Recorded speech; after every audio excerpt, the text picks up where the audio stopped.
I tried to jump into a bunch of different careers. I applied to nursing school. I was taking graphic design classes. I actually had accepted a job as an ABA therapist and was about to start training. And then I backed away and I was like, no, this doesn't feel right. And I just like kept going through all these different things because that's what you're supposed to do, right? You're supposed to leave college or leave your sport, get a job, start working, earn money, buy a house, have a family. And all of those things are great. But if you're just doing it to check off the next thing in the box, like, does it actually give you any meaning? Does it actually give you any purpose? Yes. And so even if those people think that they're successful, and maybe they are, like, I think there's still more work to be done to connect with your inner self a little bit more and to make those checkpoints a little bit more meaningful. Welcome back, everyone, to another episode of Masters of the Game. This is Matt Phillips with you as always. And today I get to interview another very special guest, the one and only Makayla Sargent. Makayla, welcome. I'm going to go through your background in a minute, but I'm just excited to have you here. Yeah, I'm so excited to be here. Following up from our conversation on Tuesday, I'm excited to share a little bit about my story now that I've heard a little bit from your perspective. And yeah, just happy to be here. Yeah, it's awesome. Yeah, I'm very fortunate that kind of came across your path and we connected. And, I always say that, athletes, even though we play different sports, baseball and swimming, and we'll get into that, is we all have so much in common, right? Of just like the struggles we go through and the triumphs and the mental side and like all these things that we struggle with and do really well with. So I'm interested to just dive in swimming a little bit and get in your head. I was never blessed with, a great ability to swim quickly. We'll put it that way. So, but let me go through your background a little bit just to give you a perspective, and check out the show notes and you can connect with Makayla there, of course. But I'm a graduate of North Carolina State University. Started your career at the University of Florida. And we'll talk, I'm curious about that transition to North Carolina State as well. But you earned NCAA All-American status on 3 occasions, Scholar All-American on 2 occasions, was a COSIDA academic second-team All-American back in 2020. You swam professionally, and I'm just going through the highlights here, in the International Swim League with the LA Current, won a gold medal at the 400 individual medley at the World University Games in Napoli, Italy. You are Olympic trial qualifier, hail from Portsville, New York. I want to get that right. Even though you went to high school in Victor, New York. Yeah, that's a whole other story too. Perfect. But now high school All-American, has records for the high school, all these different things, and now have a really cool focus, right? So not only are you coaching, but you have launched Athletes Rewired to really work with athletes kind of to give them that optimal health in life after sports. So my gosh, so much to go through. And I'm going to start off with kind of the question I love kicking this off with. But when you think back to your swimming career, right? And it doesn't matter when, but like, what's one of your greatest memories from back in the day? That's a loaded question, Makayla, to start us off. I will say the first thing that comes into my head was my ACC championship with North Carolina State. We were in a tough battle with University of Virginia. They're like our top rival in the ACC, and they had won, I don't even remember how many, but many consecutive titles. And we were on the brinks of, getting that title back, because it was always between the two teams for the last 10 plus years. And at that meet in my event, the 400 IM, NC State girls ended up going first, second, third, and fourth in that event. So it was like a full podium sweep. Yep. And the high that we got from that, and like the excitement on deck, the energy, all of that fed into the rest of the meet. And, jumping out of the pool, hugging with the teammates, everybody rushing over from their side of the bleachers and coming over to the podium. That's the first thing that comes into my head, because it wasn't just about like my performance. I didn't win, I got second, but the fact that we all came together and had amazing swims and went 1, 2, 3, 4 was probably one of the highlights of my career. That's obviously amazing. Also making the U.S. national team for the first time and competing internationally for Team USA was absolutely amazing in Italy. But the first thing that came into my mind when you asked that question was that full podium sweep. Well, it's kind of cool too, because in both examples you brought up, right, it's very kind of team focused, right? But also in a very individual sport, right? I know kind of, some of the medleys and things like that, right? It's that team for swimmers, all that sort of stuff in certain events, but it's highly individual sport, right? You're in the pool by yourself swimming your either race or your leg of the race. But it's really cool, that kind of team aspect. I think sometimes we can lose sight of that as athletes. Yeah, for sure. That's something that was really cool. I think the biggest difference from swimming in high school and club and then joining the college team and then swimming professionally as well. There's like a big shift from more of that individual level to team level, I at least felt. Because in college, yes, you're swimming individually, but at the end of the day, it's for your team. I love it. Do you think,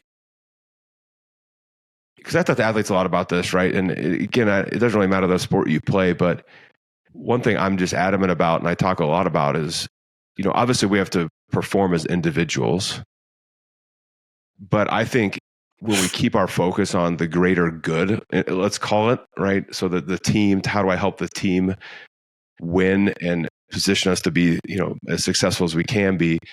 I think that takes the pressure off a little bit of that individual performance. And not saying it goes away, but it's just like kind of that focus on others versus self. Agree, disagree? I absolutely agree. I think focusing more on that team and the bigger picture helps you kind of reconnect with your why, because I think it's really hard to lose that at the individual level when, maybe you've been having a lot of tough swims. Where at the end of the day, it doesn't come down to the time anymore. For swimming, like, you're trying to beat your best time.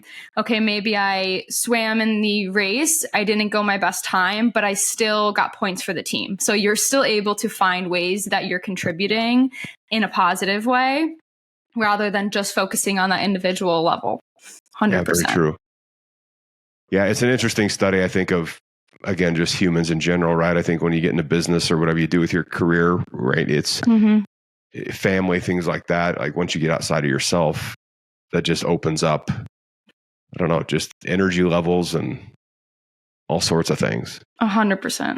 So I'm curious, this is a very swimming specific question, but when you're in the pool swimming, your event, it's at a meet, can you actually hear the audience cheering or parents screaming? I'm super curious. I know obviously when you're breathing, your ears coming out of the water as well, but. Yeah, I feel like you can hear the noise in general because it's pretty loud on the decks. You can feed off of that energy. I've had very few coaches where I can pinpoint their voice and, distinguish it from the rest of the noise. But it is nice at some meets, they're like right on the edge of the pool deck so you can see them. And then each coach has like different hand signals and things that they're doing that kind of tell you like, keep going, you're on a good pace, especially for longer races. I swam the mile, wanting to know where you are in the race pace wise. So there was different signals that coaches use. So I relied more on that than actually hearing them. And then as far as for like the motivation to keep going, that was more just like the overall energy from everyone on the deck. Gotcha. Okay. Well, that makes sense with the hand signals, right? Because it's got to be hard. Like you don't know where you're at, right? Other sports, it's more, you could take a break for a minute and look up and be like, okay, where am I at and how are we doing? But I was always very curious, right? Because there's people yelling all over the place. And I'm like, can they actually hear you? And, hockey players, my son's hockey team, I'm like, I ask him all the time, like, can you hear the parents yelling? And he goes, a few, but not really. And we're certainly not paying attention. So when you look at the parents, you're like, can you just quiet down a little bit, please? That'd be amazing. They can't hear you. Yeah. But I love that energy side of it. So walk me through, I'm just curious your journey, right? To the pro level, to the Team USA, things like that. But, you're swimming in high school, obviously you experienced success at that level. And then you got the call to go to University of Florida. What was that kind of process like for you? And then kind of an additional question, like what was the biggest adjustment that you faced going from high school to the collegiate level? Yeah, so I'll start even further back and just kind of discuss the move from Portville to Victor, because that's kind of what led me to University of Florida. So I grew up in a very, very small town called Portville, New York. Most people haven't heard of it. It's about an hour and a half south of Buffalo. very, very little swimming opportunity. There was like one local club team, but it wasn't very competitive at all. So by the age of 9, I believe, 9 or 10, my parents were driving me almost 2 hours up to Buffalo for practice multiple times a week because, I needed that extra training. I was showing promise in that sport. And so multiple times a week, we made the travel up to Buffalo, and I ate my dinner in the car, did my homework in the car, and I would get home and late at night and then repeat the next day. And then the times that I wasn't traveling, I just went to the local YMCA, and the coach would send me the workout and I would just do it on my own. I do have 2 younger sisters who eventually joined the swimming thing as well. So I had them to practice with eventually, yes, which was nice because swimming in the YMCA pool that's usually like 90 degrees all by yourself, like 10 years old, was pretty tough. I learned a lot from that, but it was tough. So eventually, I think I was 15, 16. It was sophomore year of high school. I was like, I can't do this anymore. This is not sustainable. Like, I'm starting to hate swimming because I dreaded going to the YMCA and doing a 9,000 yard practice by myself, like 2.5 hours. And I knew that I wasn't getting everything out of that practice because there was no one there to hold me accountable. I was doing the best I could, but you're a teenager going to the Y and swimming by yourself. Yes. And I knew that deep down that I was, letting myself down a little bit. I was like, this is not sustainable. So I ended up living with a host family for a year in Victor.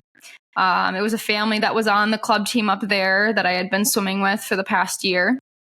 And they took me in halfway through my sophomore year. I transferred schools, started training there. And it was the first time that I had consistent training with the team ever. And it was amazing. It was life-changing, career-changing. And the following year, my mom ended up moving up to Victor. I was able to move back in with her. And then, the story kind of just continues. I was able to train with Victor continuously, consistently. And that was kind of when my career took off a little bit. And I started to get noticed by some of the higher Division I teams. So I was traveling to California for national level meets. Wow. When I was like 13, 14 years old. And then that kind of just kept going. In 2016, I went to US Olympic trials. I had just turned 18 at that time. And, I had already committed to University of Florida by that point because with college recruiting, as you know, even now it's even earlier, you're committing to colleges. But I already knew where I was going. But I remember reaching out to colleges and, going into my room and getting ready to have the talks with the coaches and being so nervous. I was like, I don't know what to say. I don't know what to do, what they're going to ask me. And I would have these like bullet points of things to say. And when I talked with University of Florida coaches, something just felt different from the other coaches that I had talked to. And also 2 swimmers that I had looked up to my entire life went there, Elizabeth Beisel and Ryan Lochte, both 400 IMers, the event that I swam. I was like, oh, they had success there. And I saw them at the highest level in the Olympics. I was like, that's what I want to do. And I took a visit there. I visited a few other colleges, but ultimately ended up deciding to go to University of Florida. Where does your drive come from? Because, again, I think I hear, you're doing all this work in a pool by yourself at the Y. And then, yes, you have this opportunity to like move up to Victor and that have that team around you, right? Not have to drive, 4 hours a day to do what you do. But when you look back to that, and you were pretty young, right? What kept you going? Was it just the love of it? Was it mom telling you to do it? Was it what was it? I think it shifted depending on the day, the year. At first, it was definitely the love for it and the internal belief that I could make it to the Olympics. But then other times, it was, my parents being like, you decided that you wanted to commit to this, so you're going to go. And I respect them for that because, I am who I am today because of the encouragement and, their belief in me. But at the same time, at that age, it was tough because it added that extra layer of pressure and kind of took away from me feeling like I was able to just be a kid. And the more promise that I showed in the sport, the further removed from, I feel like, my childhood I was. You know, like I wasn't able to have sleepovers because I had to wake up at 6 a.m. or 5 a.m. to go to practice. And I wasn't able to go on vacation with these families, or I wasn't able to do these things that normal kids were able to do. I remember wanting to join ski club so bad. And my mom was like, no, you are too accident prone. There is no way. If you break your leg, like you're out for the full season. And in swimming like that, even taking a week or two off, you lose a lot in the pool. So they're like, there's no way. So it definitely went back and forth, but it's initially started because I knew deep down that I wanted to make the Olympic team. And I remember, I don't remember what year. I think it was 2008, the Olympics in 2008. I was at a swim meet in Richmond, Virginia. We were waiting in the hotel lobby, and the Olympics were on the TV in the lobby.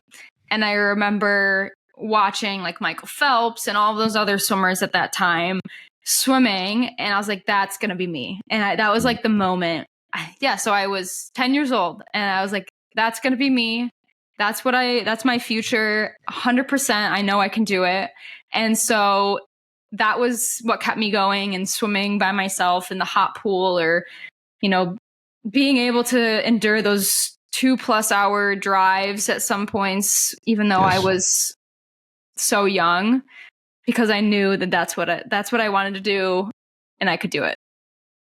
Yeah. And I think sometimes you talked a little about this, like the why, right? Of like, what's the driver, what's the motivator? And sometimes we can lose sight of that, right? It's like we all have that dream as athletes. If I want to do this, right? This could mean different things, right? I always say, like, you know, you want to play varsity, and you know, you're on the JV team, or and you're trying to work your way up, or get to college or get to the pro level, whatever it is. But you have to be willing to put in the work to do that, right? To separate yourself and do the exercises that you don't want to do, and do the extra stuff that you don't sometimes feel like doing. Mm-hmm. And it sounds like to me that your why of like, that's going to be me, that was what you reconnected with every time. Is that a fair statement that got you to go? Or your parents were like, yeah, you decided to do this, and you're like, yep, you're right. And I will go do this. Yeah, I think it always went back to the why. I think there was some days where it was a little bit more challenging to convince myself to do it. You know, you see your friends going out and doing something else, or, you know, just exhausted from a full day of school. I remember one day, it must have been freshman year of high school, because I was still at Portville, and I was sitting in bio, I think it was, and the last bell was about to ring for school to be done. And I looked at my phone and I had an email, because this was one of the days where I was just going to the YMCA to swim and I wasn't going up to my team. I had an email from my coach, and it had the attachment, which was the workout. And the first thing I did, as soon as I opened it, is I scrolled all the way to the bottom to see what the total yardage was. Like, I didn't even look at how hard the workout was. It was just the total yardage. And it was like 8,800 yards. And I was like, just broke down. I was like, I can't do this. I don't want to do this. And my mom picked me up from school, and I like told her I didn't feel well. I was like, and part of it, I think, was true. But I think I was tricking myself into not feeling well. But like we said, when we talked earlier this week, like that mind-body connection is so powerful. So I think being in that negative state and being like, I can't do this, I don't want to do this, it actually made me feel sick. And then, you know, just reiterating that and trying to convince myself to convince my mom that I didn't want to go do this practice. And we got into this huge argument because, you know, she's like, you were fine all day at school. Like, why now? And I ended up going and doing the practice. I don't know if I completed the whole thing, but I did go. I showed up and I did what I could. But those were the moments where I started and I was like, this is not sustainable. Like, I can't keep doing this. Yes.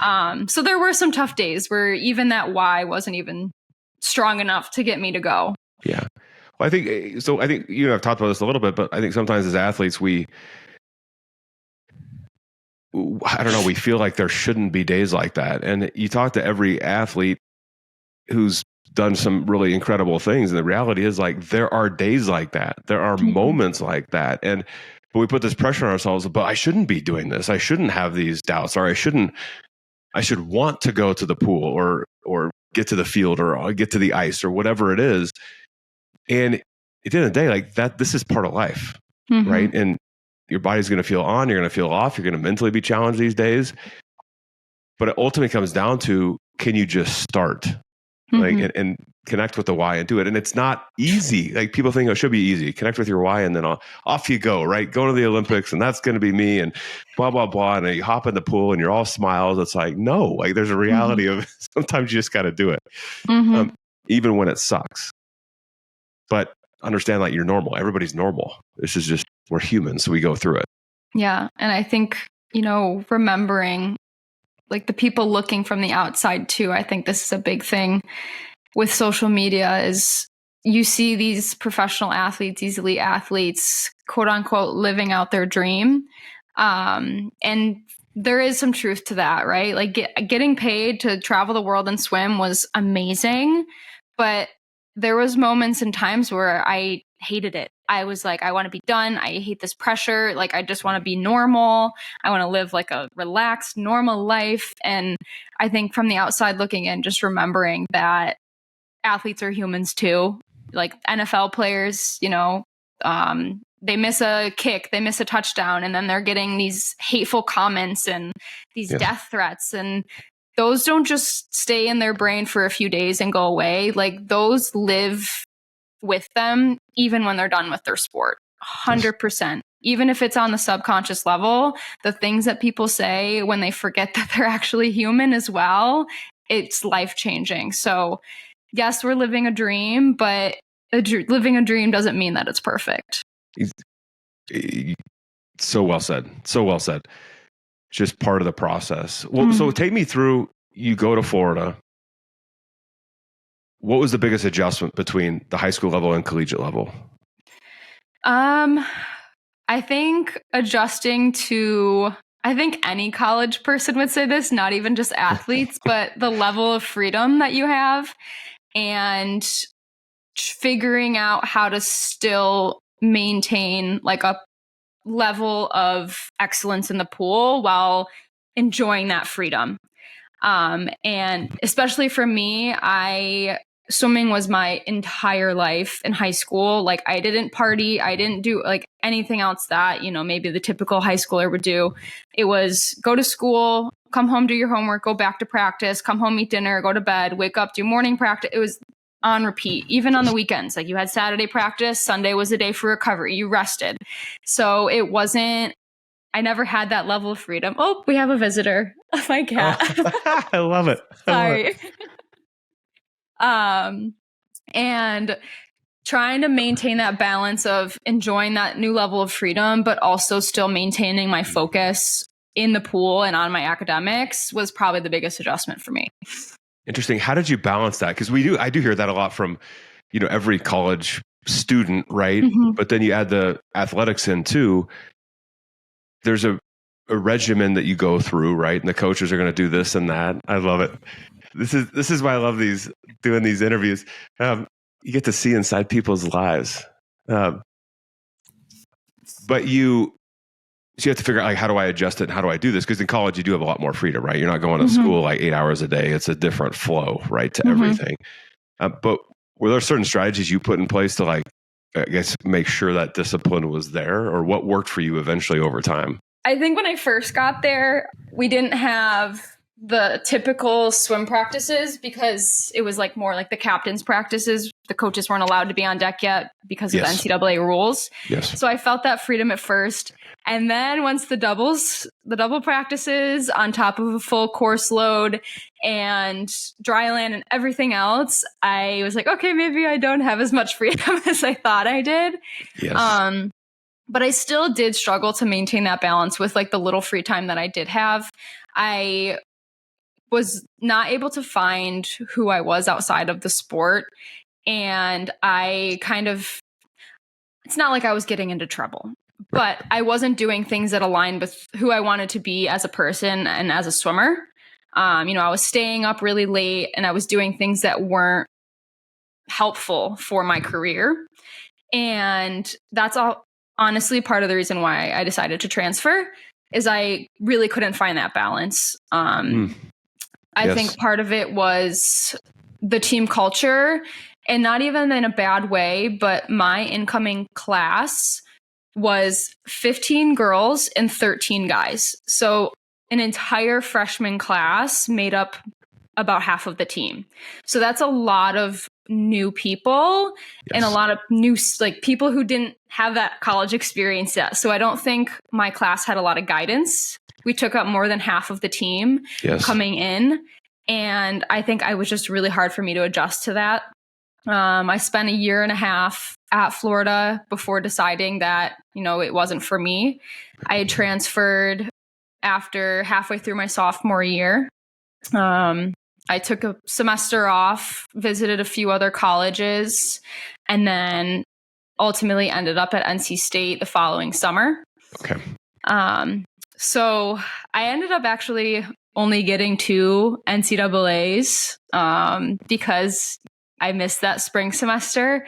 And then COVID happened, so I didn't get my last NCAAs either. Yes. So I only got 2 out of the 4. But I really do think that transfer was in my best interest because once I left Florida and was at NC State, I don't know if it was just a better fit for me because they're both great schools. They both have phenomenal coaches that have coached at the Olympic level, like the world level. But I think maybe it was just a better fit for me because as soon as I got there, within 2 months, my career took off, absolutely took off. I made my first national team within a year, not even a year of being there. So, well, I think the environment is a really important aspect to it, right? And as athletes, we have to put ourselves in the right environment. And they always say it's cliche, put yourself around the 5 people you spend the most time with, and it's who you become. And it's true though, right? And environmentally, we have to, whether it's the people, the teammates, the coaches, the just school, we have to pay attention to some of that stuff of ask the questions of where am I going to thrive and can I be successful here? And sometimes you're like, yep, and that's it. And then you're like, nope, later on. But it's okay, right? To do that. You have to be in that environment. I think what you bring up from a leadership perspective is interesting too, right? I hear a consistent theme, Makayla, in everyone I interview, where when you're kind of younger, right? And I'll say a freshman, right? When you get to said school, and this could be high school, this could be college, or, a veteran, you're new to the whatever professional sport, right? To have that veteran leadership, meaning the juniors, the seniors, I've been in the league for 5 years, right? To look up to them and ask them questions and have conversations with them to understand how they did it. And to model that, right? They've been through it. They probably felt been through the same thing. But I think that's an underestimated thing, right? Is your senior leadership, is your, or just leaders on the team and just the veterans, are you guys stepping up to give the perspective to the younger people to have them learn from you? Yeah. I think that's a huge piece to it. Who's one of the best coaches you've had, and how did he or she help mold you, or what did you learn from him or her? Yeah, I've had the opportunity to swim under many amazing coaches. When I was swimming at the professional level overseas, being at 2 different colleges, being on multiple club teams growing up. But ultimately, the best coach I ever had was my last coach, Mark Bernardino, call him Dino, at NC State. And it's kind of wild how he ended up being my coach because it was never supposed to happen. I actually committed to NC State. I know we just talked about how I had transferred. So quick timeline here. I left Florida in December and then took that spring/winter off. I committed to NC State, I think February, March. Okay. under a different coach. So I was under the assumption when I committed there that I was going to be swimming under a completely different coach. And that was one of the main reasons why I chose NC State, is because I loved that coach that was there. Yes. And he had a lot of success with swimmers that swam my event. And so I was like, this is a great fit. I went and visited, met him, met the team, and I was like, yes, this is it. 2 months later, I think, around 2 months later, so a little before I was supposed to actually go to NC State, I see an article on SwimSwam, which is like the main hub for all swimming news in the swimming world. And it says that this coach is leaving NC State and has took a head coaching job somewhere else. I broke down, like lost it, because I was like, I finally found a team and a coach where I felt at home. I knew deep down I was going to be successful. And I was like, oh my gosh. And this is very off topic, but the same exact day, I got a really bad haircut. So it was just not a good not a good day. This day could not get any worse. Yeah, I was not having a good day. So that day really sticks out in my mind. And I remember the head coach at the time, Braden Holloway, who is still there. He had called me and was like, I know you should have heard it from me first, but this all happened very suddenly. Like, we didn't even know that it was happening. And he felt really bad that I found out the way that I did. Yep. But he called, obviously explained the situation and was like, I promise you we're going to find someone that you're going to be successful with. Like, he reassured that everything was going to be okay. And a month or so later, I show up on deck at 5 o'clock in the morning for my very first practice. And that was also Dino's very first practice. And, it was kind of just an ironic but meant to be situation because I thrived under him. His coaching style, his mentality, the way that he looked at swimming, looked at life, it just aligned with me and my values.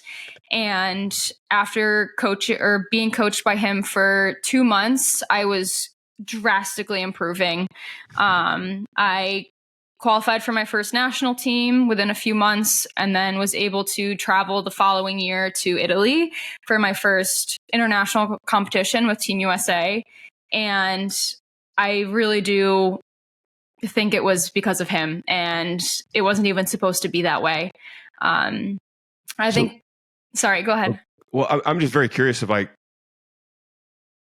can you get into a little bit of the specifics of how did he coach you? Because I think having your coaching style, philosophy, whatever it is critical, right? So, but it has to become real, right? And I always use a phrase like you're with people who have kids out there.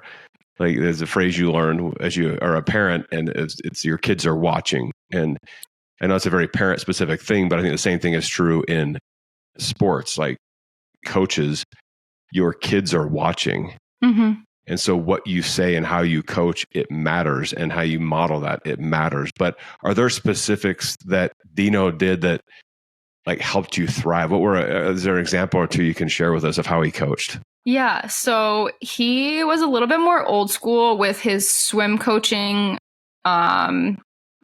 style, and the fact that, we did a little bit more yardage than was normal, or the swim workouts were very intense. But what set him apart was, as soon as you were done with practice, he wasn't a swim coach anymore. He was person, and so were you. So as soon as practice was done, you could go to his office and talk about life. You could talk about a class you're struggling with. You could talk about literally anything. He would just be like, come on in. His door was always open. And that is what set him apart. I think that I was coached by a lot of coaches that were old school with their style. So that aligned with my history of how I had performed well and been coached. And that's how I was used to practicing. But I never had that other side. And I think that's really what set him apart and is what helped me become so successful, because I think a lot of times if we lose ourselves in our sport, we forget who we are outside of our sport. And then we kind of lose our purpose. We lose our sense of, again, our why. And he was the one that was able to reconnect me with all of that. And yeah, 100%, that's why he's the best coach. Were you able to go with him with things such as like, I'm struggling with my confidence right now in this area? Or was it like that you could have really open, honest conversations about like, I'm just not feeling it? And yep. Or he could tell too. Like sometimes I would just walk in and he would call me Eeyore. He was like, "What are you doing? What's up, Eeyore?" And then I'd be like, "Oh, you caught me." And then he would kind of just start talking, or he would just sit there and wait. And I would just sit there, and then one of us would just start talking. And I even get like emotional thinking about it now because it really was so special. Well, I think there's a beauty in like, when you have coaches like that that are just more open to talking about some of that stuff and just being real. Because I think, again, as athletes, we all struggle with stuff, right? I told you before, like one of the reasons I started this business was I struggled with confidence a lot coming up through comparison to others, right? And again, not a bad thing to compare, but it is certainly a bad thing when you start chipping away your own confidence because of said comparison, right? But to be able to say that to a coach, it's rare to find coaches like that, I believe. Yeah. Throughout history, right? Again, the coaches I've had, there's been very few that I'd be willing to say something to. Yeah. Because you don't want them to think that, you know, you're weak or that you aren't that high level athlete. Like it somehow diminishes who you are by, you know, opening up your weaknesses, or I don't even call them weaknesses, by showing that you're human. It makes you less of an athlete. Yes. And he sounded like he had a really good way of talking about that, but didn't. When it got to practice the next day, it was kind of like, let's go, game on. Oh, yeah. Let's improve. Like, believe in yourself to do those sorts of things. If he knew that you were struggling, like he didn't really show that when you were at practice. Like he held you to that same expectation because he knew that he believed in you. He believed in me more than I believed in myself. But I knew that deep down, he knew what I was going through. So maybe if I wasn't showing up in a specific way, like I would be able to go and talk to him about it after. Yeah, it was very special. I love that.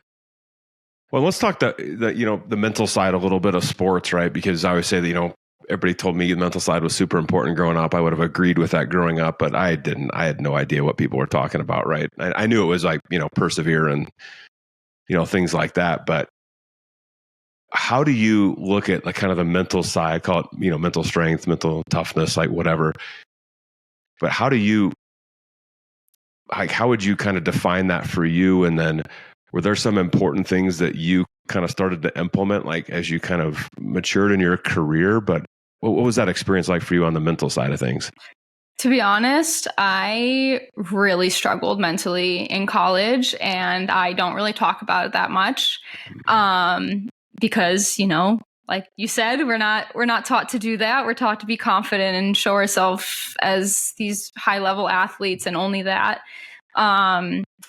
But there's a lot of tools that I've learned in the last 2 to 3 years that I think if I had known when I was a swimmer, that maybe I still would be swimming, because they've helped me so drastically. And that's something that I'm trying to help now with those other athletes. And we'll get to that in a little bit. But when I was swimming, I really struggled with like the pressure and expectations, because I was known as the swimmer girl growing up. I grew up in a small town. Everybody knew who I was. Like I was always in the local newspaper because there wasn't really much going on in Portville.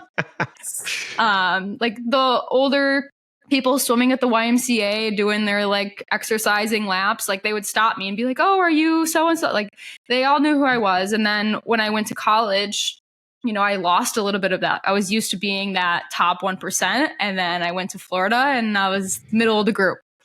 And that really was hard because I felt like every single day I had to prove myself or else I wasn't even worth being on the team. And I didn't know how to cope with it. And to be honest, I never really figured it out at Florida. And then when I got to NC State, being around people that made me feel like I was part of a family definitely helped with that a little bit. But again, I think going back to Dino, I was able to talk to him about a lot of stuff. Yes.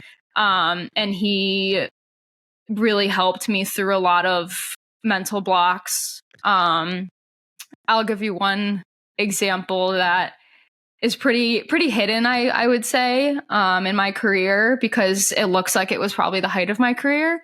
But I would say the most I was struggling mentally was when I was swimming professionally.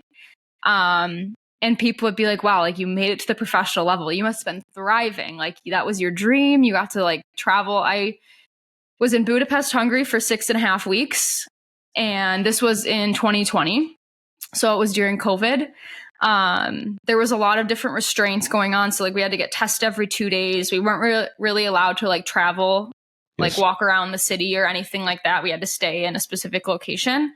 And leading up to that, there was a lot of pools that were closed because of COVID and training wasn't as consistent.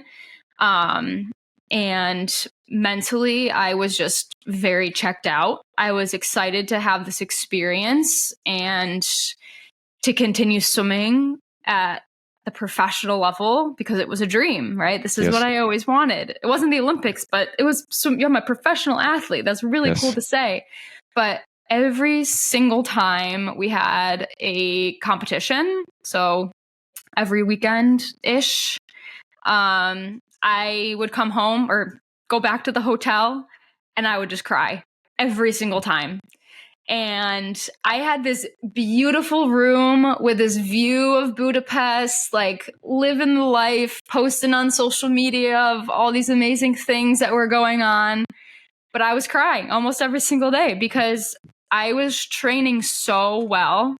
Like some of the workouts that I was doing, the coaches were like, "You're doing that? Like what?" Because they would see what I was doing in the competitions and it didn't match being able to do those sets in practice. And they like almost didn't believe that I could do it. And I was like, no, I could. But then I would show up to the swim meets and I would not perform. I was probably the lowest scoring person on the team. I had maybe one decent competition where I scored some points, but I really just kind of felt like a fraud being there. I was on a team with a bunch of Olympians, really big name people, and I felt like I didn't belong because, I couldn't show up, even though if I had performed at my best, I would have been right up there with those people. And I remember just going back to my hotel room and being like, what is wrong with me? Like, why can I not do this? And fortunately, I had some of my really good friends there that I was able to talk to about it. And I really leaned on those social connections for that mental health aspect. But one thing I wish I had known about back then that I rely heavily on now is breathwork. Like there's so much power in breathwork, and I immediately would just go to panic. Anytime something bad was happening, it was panic. What am I doing wrong? How can I fix it right now? Like, what can I do? Instead of being able to slow myself down and understand, okay, why am I thinking this way? Why am I feeling this way? And be able to like talk myself through it. It was just immediate panic. So I wish I had a little bit more tools while I was in the sport because, like I said before, I think maybe if I did, I would still be swimming. Who knows? Yes. But the mental side of it, I wish I had been more open about, and something that I'm trying to be more open about now to help other athletes. Yes. Well, again, it's a huge thing, right? It's sometimes counterintuitive, right? So a couple of things. One, it's counterintuitive, right? If I talk about my confidence issues, I'll become more confident. It's like, well, that seems counterintuitive. If I just keep working, I'll become more confident. Then I won't have the issues. And it's like, no, the quicker you just bring them up, because you can build an action plan, right, around it and rely on people to help you. And even coaches that maybe you're afraid of, like they want to help. They may not know how to help, but they'll know people who can. So it's removing that stigma, right? And again, I always say the mental side, and I know you and I talked about this, so I know you agree with it. We're going to have things that we struggle with. It's just how long do you want the train to be off the track? And the quicker we put it back on the track, the better off we're going to be, right, in life. And so I love that aspect of it. And the breath work, I think the other thing I'll say is everyone listening, like what Makayla's doing, what I get to do every day, sometimes this stuff can seem like even breath work can seem like a little out there a little bit, right? Of like, you're telling me that if I just slow my breathing and do kind of this format, that I'm going to be like refocused, and people are skeptical, and it's okay to be skeptical. But I always say, like, just try it. Not once, but a couple times, right? Do it a couple times and see if you feel a difference, if you see a difference. And I'm telling you, like, if you study the power of the brain and the body, it's incredible, right? Which and it's starting to bubble up now, but it's pretty darn incredible. It's not this woo-woo, stuff. You're physiologically changing yourself based on the way you breathe, based on the way you think, based on the way that when you have conversations with people, like, it's pretty darn incredible. So I'll get off my soapbox for a minute, but I just want to read it with athletes out there of like, try these things and test it out, right? You're testing during practice anyway. So you might as well add something to test that could take, like, in your case, breathing, I don't know, 30 seconds, 60 seconds. It's pretty darn incredible. That people think it has to be this like super intense thing of like, oh, I don't have time to do breath work or have this whole breath work session. It doesn't have to be that. But like, it could just be you're sitting in your car, and before you go into a place that you're nervous about, or like, like before you go into work, you do like 1 minute, 30 seconds of just a few cycles of a certain type of breathing technique. There's so many out there. Actually, the reason why I met my fiance is because of breathwork. And that's one of the reasons why I'm so passionate about it. We met through jujitsu, and I was so intimidated to go into this jujitsu gym because I'd never done any martial arts, and it's a very male dominated sport. And I was so nervous. I had turned my car on to leave. And I was like, no, like I'm going to go in there. I did probably a minute or so of box breathing. That was the only thing I knew at the time that I had been, that I was aware of. I've since learned that there is so much more to it too. But at the time I just did some box breathing and got up the courage to go in, met my fiance, and now we're engaged, planning a wedding. And obviously there's a lot more to it than that, but it really is powerful. It is. And you could meet the love of your life. Yeah. He or she might be just a few breaths away. A few breaths away. That's great. Yeah, we need to trademark that statement there. Yeah. The love of your life is a few breaths away. That's so good. So talk to me a little bit about Athletes Rewired and kind of what you're after, what you're doing. Obviously, we'll make sure people connect, but talk a little about that and kind of why you started it and what you're up to there. Yeah, so Athletes Rewired is a platform for professional, elite, any level athlete that is leaving their sport. It could be a few weeks, could be a few years, few months, however long, because I truly believe that it's a process, and leaving your sport is a very big transition. It's a life-changing thing. Your whole life had revolved around a sport. It was your identity, and all of a sudden now it's gone. And I really struggled with this transition. I think part of it was because it was during COVID. So after my time in Budapest, I came back. I had some health issues. I ended up having to get my wisdom teeth out, which seems like a routine thing. But my jaw ended up getting dislocated, and I was out of the pool for quite some time. And I was only a few months away from the next Olympic trials. Ultimately decided not to go because I was like, if I'm not in my best shape, I don't want to go, because I've been playing the what if game of, if this hadn't happened and I was in my top shape, I could have made the Olympic team. I still play the what if game, even though I didn't go. Yeah, we always do as athletes. Yeah. Either way, it's a lose situation. Yes. But since then, I've really been trying to figure out the best way to navigate the transition and be able to lean into this next phase of life without being stuck in the past. And it's taken me many years, and something that I am very passionate about, helping other people, because I know I can't be the only one that's going through it. So in 2021, just after I stopped swimming, I started journaling, writing down my thoughts, and it turned into pages and pages and pages. And I was like, okay, there's something here. Like, I'm not just writing this for myself. I felt like I was almost writing it for somebody else. And so ever since then, I had the idea of starting like a podcast or writing a book. But it wasn't until I went to grad school for occupational therapy that I did my master's thesis on this topic. I interviewed athletes and I was like, hold up, like there's more. There's even more here. And that's kind of where the idea of a platform started, where, you know, I'm coaching athletes into the next phase of life, helping them find clarity and confidence with their new identity, or helping them, you know, shift away from that singular identity as they move forward.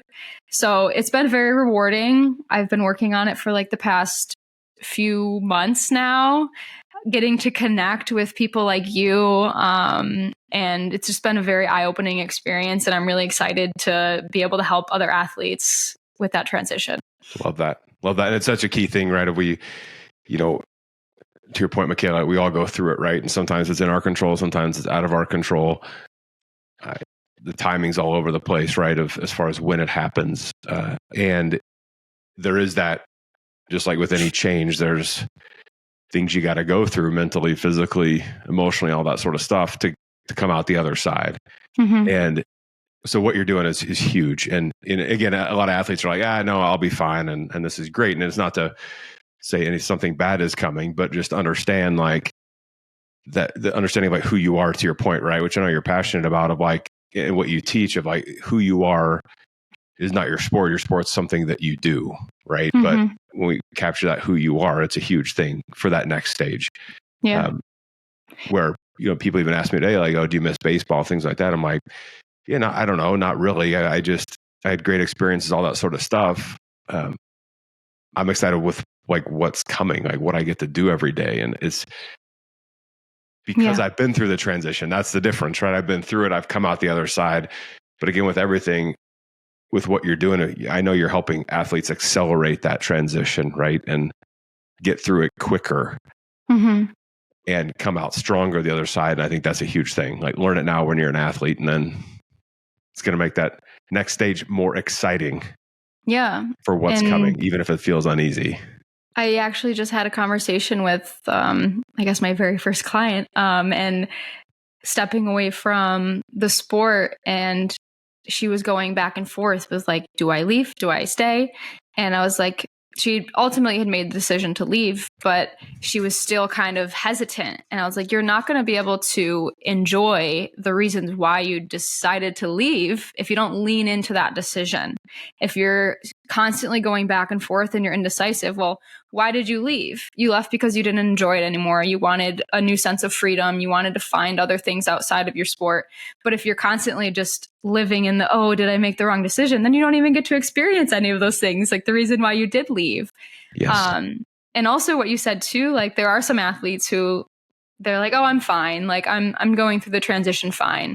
But I feel like maybe there are some people that really are just good at doing it. But for the most part, I think those people are maybe just like living a little bit more superficially, and maybe that's how they want to live. But for me, that's how I was. I tried to jump into a bunch of different careers. I applied to nursing school.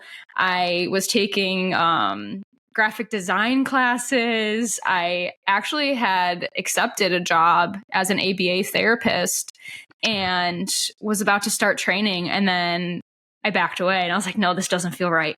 And I just like kept going through all these different things because that's what you're supposed to do, right? You're supposed to leave college or leave your sport, get a job, start working, earn money, buy a house, have a family. And all those things are great. But if you're just doing it to check off the next thing in the box, like, does it actually give you any meaning? Does it actually give you any purpose? Yes. And so even if those people think that they're successful, and maybe they are, like, I think there's still more work to be done to connect with your inner self a little bit more and to make those checkpoints a little bit more meaningful. I know you're going to help a lot of people. I know that based on our conversations so far, and even the one today. I know we're kind of right at the top of the hour here, and I want to be aware of your time and not keep you for hours and hours. Maybe one of these days I'll get out. You can show me how to actually properly swim and not. Yeah. I don't know. Get exhausted after one length of the pool. How about that? Probably training more would help with that. I'm sure it would be your first bit of advice of maybe swim more than once every 5 years. Okay, we'll start there. But I can't thank you enough for this. And listen, everyone, go to the show notes. I'm going to have, links to everything social for Makayla, for both athletes, Rewired, her personal accounts, things like that you can connect with her and, just, again, study the best, right? We say every time, like, study the best, you learn from the best, you implement what they did or a variation of what they did. And again, it's accelerating performance. So I'll wrap us up here in a minute, Makayla, but thank you for taking your time with me today. Yeah, thank you so much. I always enjoy talking to you, and, sometimes just having someone to have these discussions about brings up things that you didn't even realize that you were thinking, and being able to share my story and hopefully help others that are listening. That's what I'm here for. It's what I'm trying to do. I love it. Well, for everyone listening, watching right now as well, thank you. And I appreciate you spending time with Makayla and I today. And again, as I say every time, take just one thing that Makayla talked about today and implement it and just test it out and see what it can do from your performance. So thank you. Please share this with your family, friends, teammates, coworkers, all that sort of stuff. Subscribe to the channel, and we'll see you on the next Masters of the Game interview. Thanks, everybody.